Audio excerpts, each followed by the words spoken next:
पर बैसल सुनू जानकी एटीएम सदखन अही सबके ऐसी मन माफी कपन बात ऐसा सुनू जानकी एटीएम सदखन अही सबके ऐसी मन माफी कपन बात ऐसा सुनू सुनू सुनू मिथिलांचल गर्व जानकी एटीएम 106 मेगा।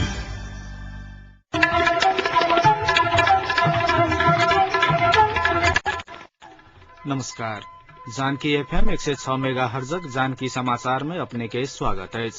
धैर्य कांत से सुनल जाओ समाचार।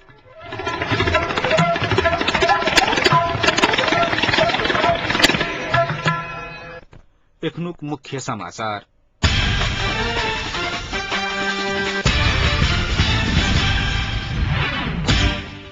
नागरिकताक नाम पर मधेसी के मतदान से वंचित करावक प्रयास स्वीकार्य नहीं हेतै तमलोपाक अध्यक्ष ठाकुरक चेतावनी।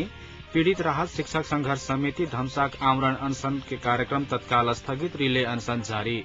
नेपाल विद्युत प्राधिकरण वितरण केन्द्र जनकपुर द्वारा विद्युत चुहावट नियंत्रण अभियान के तीव्रता, विगत एक सप्ताह में 100 से अधिक आदमी के ऊपर कार्रवाई। एनसेल के पैसा डबल नामक योजना अनुसंधान घेरा में और बांग्लादेश में भड़कर हिंसा में 42 के मृत्यु।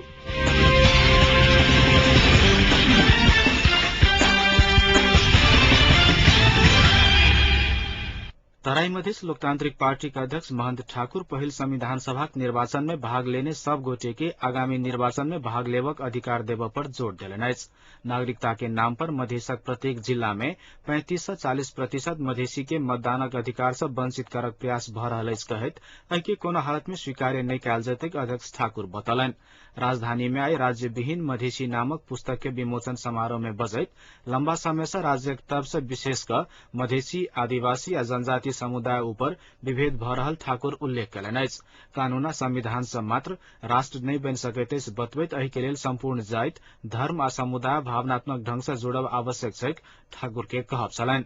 जनसंख्या कोनो भाग राज्य से उपेक्षित रहला पर कोनो समय विद्रोहक संभावना रहैत अछि उल्लेख करैत एहि के निराकरण के लेल ओ राज्य के ध्यानाकर्षण सेहो करलनि।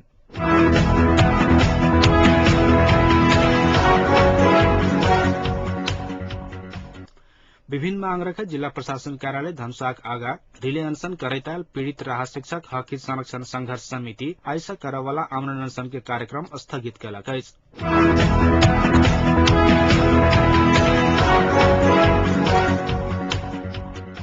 आमरण अनशन के कार्यक्रम तत्काल स्थगित कयल गेला के बादो विगत 15 गते से जिला प्रशासन कार्यालय के आगा देल जा रहल रिले अनशन जारी रहतैक संघर्ष समिति जनौलक अछि। आंदोलनक समर्थन करैताल धमसाक राजनीतिक दलक आग्रह पर आमरण अनशन के कार्यक्रम स्थगित कयल गेल संघर्ष समितिक संयोजक सुमित्रा यादव जानकारी देली अछि।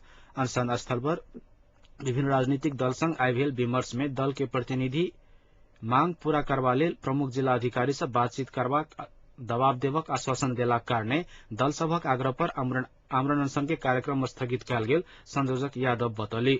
2 दिन भीतर आंदोलनरत शिक्षक के मांग पूरा करबा लेल प्रमुख जिला अधिकारी के समय सीमा दैत एहि अवधि में मांग पूरा नहीं भेला पर शिक्षक सभक धरना में राजनीतिक दलक तरफ से सेहो सहभागिता जनावक प्रतिबद्धता भेटल यादवक कहब छलनि।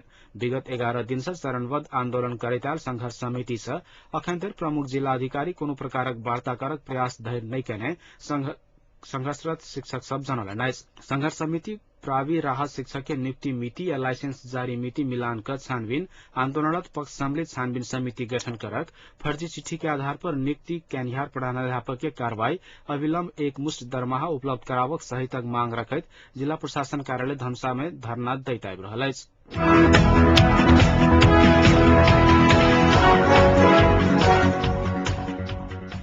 विद्युत चुहावट नियंत्रण अभियान अंतर्गत नेपाल विद्युत प्राधिकरण केन्द्र जनकपुर विगत एक सप्ताह में 100 से अधिक व्यक्ति के कार्रवाई करक संगे 3 लाख से अधिक राजस्व असूल कयलक अछि। वितरण केन्द्र जनकपुर विगत एक सप्ताह में अपन अधीनक गाम विकास समिति में अनुगमनक क्रम में हुकिंग कऽ विद्युत प्रयोग केनिहार 101 आदमी ऊपर कार्रवाई कर चुकल प्रमुख राजीव सिंह जानकारी दिलन।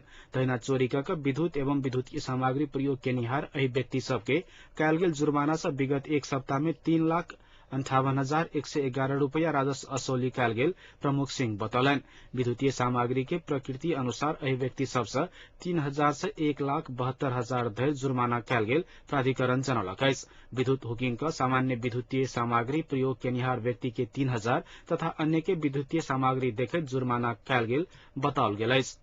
ग्रामीण क्षेत्र में अधिक विद्युत चोहावट के शिकायत अला के बाद चोहावट नियंत्रण करबा लेल वितरण केंद्र विगत किछ दिन से दैनिक अनुगमन शुरू केने छैक। प्राधिकरण से वितरण केंद्र से प्राप्त जानकारी अनुसार 14 गते 29, 15 गते 32, 16 गते 19 आ 17 गते 21 आदमी ऊपर कार्रवाई कयल गेल अछि। प्राधिकरणक अनुसार अनुगमन क्रम में विद्युत हुकिंग क मिल संचालन करैत आयल संचालक से ल क सामान्य विद्युतीय सामग्री प्रयोग केनिहार व्यक्ति के कार्रवाई कयल गेल अछि। एहि सप्ताह में कयल गेल अनुगमन के क्रम में 20 हॉर्स पावरक मोटर, दमकल, कंप्यूटर, फ्रिज, डिस्क एंटीना सहितक सामग्री नियंत्रण में ल क कार्रवाई कयल गेल प्राधिकरण जनौलक अछि। दैनिक अनुगमनक अभियान शुरू कयला के बाद विद्युत चोहावट में कमी आबि रहल प्राधिकरण के कहब छैक। एहिसँ पहिने 50 से 60% विद्युत चोहावट होइत आयल वितरण केंद्र जनकपुर अंतर्गत के गाविस सब में एहि अभियान के बाद विद्युत चोहावट 40 से 45% पर न्यूनीकरण भेल वितरण केंद्र के दावा छैक।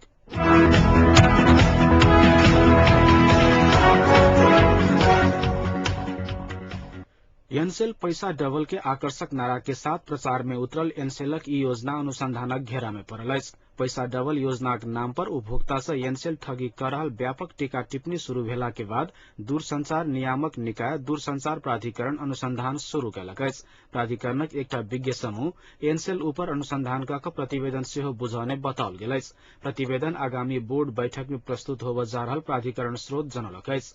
बोर्ड प्रतिवेदनक आधार पर एनसेल के विज्ञापन कैंपेन पर रोक सेहो लगा सकैत अछि बुझबा में आयल छैक। एहिसँ पहिने सेहो उपभोक्ता संग ठगी करयवाला एनसेलक एहि प्रकारक कैंपेन में अंकुश लगा चुकल अछि। आम उपभोक्ता के पूर्ण सूचना आ जानकारी नहीं द क विज्ञापन करैत गलत मनसा से उपभोक्ता संग एनसेल ठगी कयने प्रतिवेदन में उल्लेख रहल जनाओल गेल अछि। एनसेलक एहि योजनाक विषय में प्राधिकरण में आयल शिकायत आ उजुरी के आधार पर एनसेल ऊपर अनुसंधान शुरू कयल गेल छल।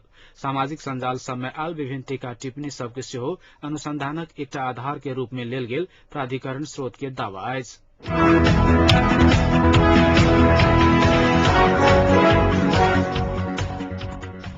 प्रधान न्यायाधीश खिलराज रेग्मीक नेतृत्व में चुनावी सरकार गठन के तैयारी के रोकबा लेल नेकपा माओवादी सहित 5 दल नेपाल बंदक घोषणा कयलक अछि। माओवादी पार्टी कार्यालय बुद्धनगर में आई सम्पन्न बैसार 22 गते देश भरि मशाल जुलूस प्रदर्शन आ 23 गते नेपाल बंद करक निर्णय कयलक अछि। स्थानीय स्तर में कोन सभा, वाल पेंटिंग सहितक दबावमूलक कार्यक्रम करक बैसार में निर्णय कयल गेल क्रांतिकारी कम्युनिस्ट पार्टीक महासचिव मणि थापा जानकारी देलनि। माओवादी सहित के 5 दल प्रधान न्यायाधीश नेतृत्व में बनयवाला सरकार द्वारा कराओल जाय वाला चुनाव बहिष्कार करक तैयारी सेहो कयलक अछि। यद्यपि विमर्श जारी रहला कारणे निर्णय नहीं भ सकल बताओल गेल अछि।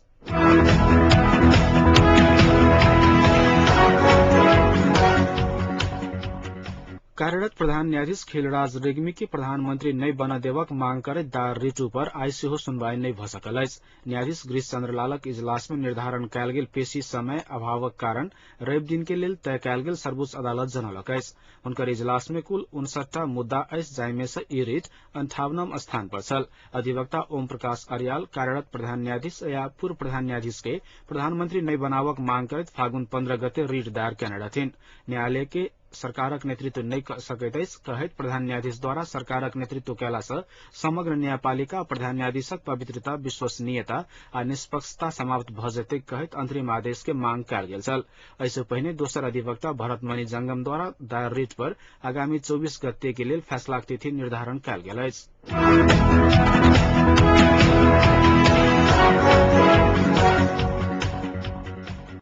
प्रधान न्यायाधीश नेतृत्वक सरकार गठन से पहिने विवादित बनल विषय में सहमति करबा लेल बैसल 4 शक्ति के शीर्ष नेता सभक बैसार बिना निष्कर्ष सम्पन्न भेल अछि।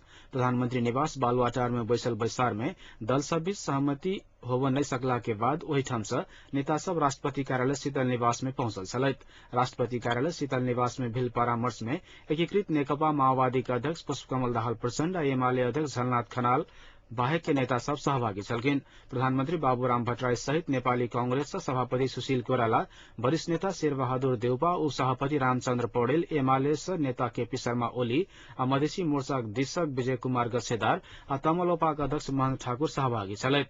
राष्ट्रपति यादव जल्दी सहमति का निकास निकालवा लेल आग्रह कैने छलकिन। स्रोतक अनुसार सहमति होबस पहिने दल सब प्रधान न्यायाधीश के विषय में प्रचारबाजी कैने कहत राष्ट्रपति असंतुष्टि व्यक्त कैने छलैत।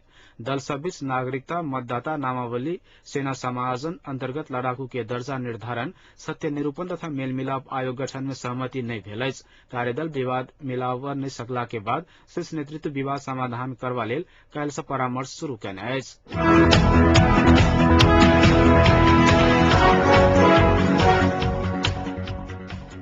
काठक चोरी निकासी में संलग्न रहल कहे जिला वन कार्यालय धनुषा गोदार मूलखोली से हथियार सहित 3 गोटे के नियंत्रण में लेलक अछि।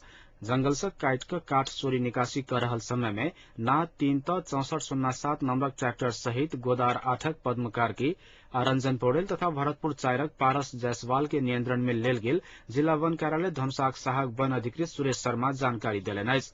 अधिकृत शर्मा के अनुसार ओकरा सभक संग से एकटा भरुआ बंदूक सेहो बरामद भेल छैक। नियंत्रण में लेल गेल 3 गोटे ऊपर आवश्यक अनुसंधान भ रहल वन कार्यालय जनौलक अछि।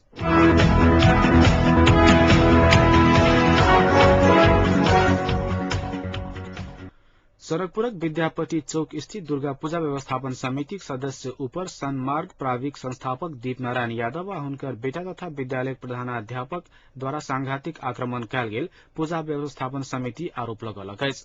समितिक सदस्य मंदिरक प्रांगण में अष्टजाम पूजाक विषय में बातचीत कर रहल समय में कयल गेल आक्रमण प्रति समितिक अध्यक्ष चंद्रमोहन चौधरी विज्ञप्ति जारी कर खेद व्यक्त कयलनि अछि। दुर्गा मंदिर आ राधा कृष्ण मंदिरक अस्तित्व लोप होबय वाला कोनो काज नहीं करबा लेल पूर्णावेदन अदालत जनकपुर द्वारा अंतरिम आदेश जारी भ चुकल अवस्था में विद्यालय पदाधिकारी द्वारा कयल गेल एहि आक्रमण के विज्ञप्ति में भर्त्सना कयल गेल अछि। संगे फेर से एहि प्रकारक कोनो काज नहीं करबा लेल विज्ञप्ति में आग्रह सेहो कयल गेल अछि। राधा कृष्ण मंदिर में संचालित एहि विद्यालय विगत किछु दिन से विवाद में अछि।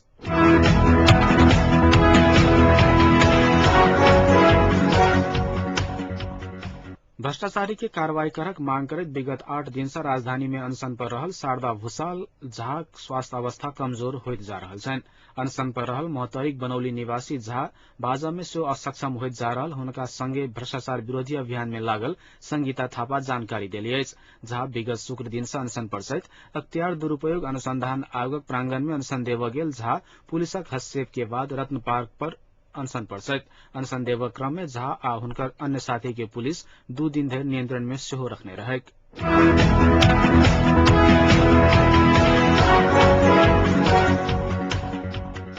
निजी विद्यालय में कार्यरत शिक्षक सभक संगठन निजी विद्यालय शिक्षक संगठन धनुषा विभिन्न 9 सूत्रीय मांग रखैत आई जिला शिक्षा कार्यालय धनुषा में धरना देलक अछि। जिला में संचालन में रहल अवैध निजी विद्यालय बंद करक निजी विद्यालय सभक संबंध में अनुगमन समिति द्वारा कयल गेल अनुगमन प्रतिवेदन कार्यान्वयन, एसएससी परीक्षा में अनुगमनक सुविधा एवं केन्द्राध्यक्षक स्थान सुनिश्चित करक सहितक मांग रखैत संगठन आई जिला शिक्षा कार्यालय में धरना देलक अछि।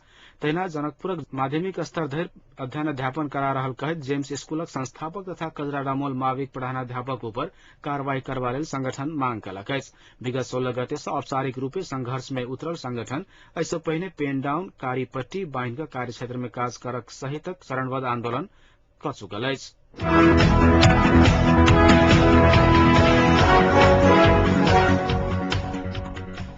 त्रिभुवन विश्वविद्यालय मानविकी संख्या बीए प्रथम वर्षक परीक्षाफल प्रकाशित कयलक अछि। परीक्षा में सहभागी में से 32.6% उत्तीर्ण भेल अछि। विगत चैत में संपन्न परीक्षाक परीक्षाफल 1 वर्ष के बाद प्रकाशित भेल अछि।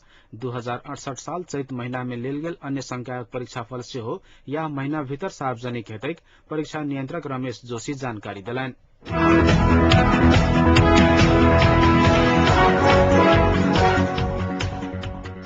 शिक्षा मंत्रालय से गैस पेपर बिक्री वितरण पर प्रतिबंध लगला के बादो धनुषाक जनकपुर सहित ग्रामीण भेग सब में अखनो खुलेआम गैस पेपर बिक्री वितरण भ रहल अछि।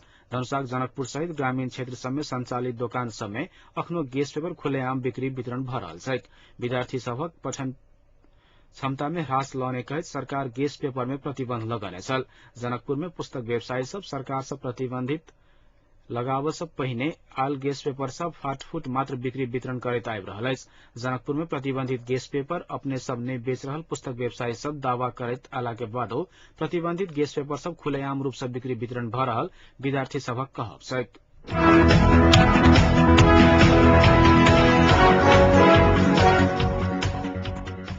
अब विदेशक खबर।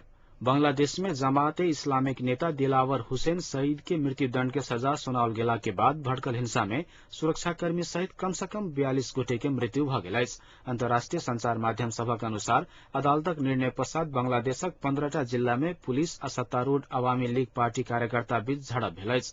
सन 1971 में भेल स्वतंत्रता संग्राम के क्रम में भेल अपराध में दोषी ठहर करैत अदालत शहीद के मृत्युदंडक सजा सुनौने अछि। हिंसा पश्चात राजधानी ढाका में सुरक्षा व्यवस्था कड़ा कयल गेल अछि त विपक्षी सब अदालतक आदेश विरूद्ध सर्वोच्च में मुद्दा देवक सेहो तैयारी कयने छैक।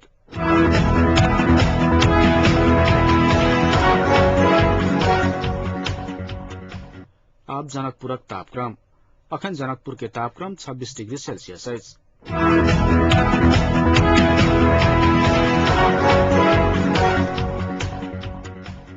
अंत में पुनः एक बेर मुख्य समाचार।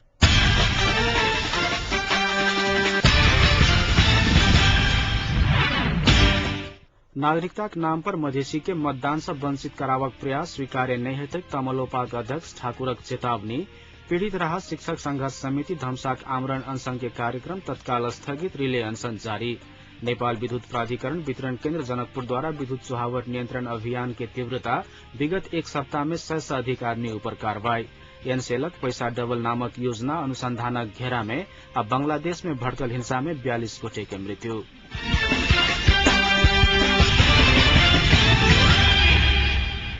एखनुक जानकी समाचार एते समाप्त होइत अछि। हम धैर्यकांत आज्ञा चाहै छी। नमस्कार।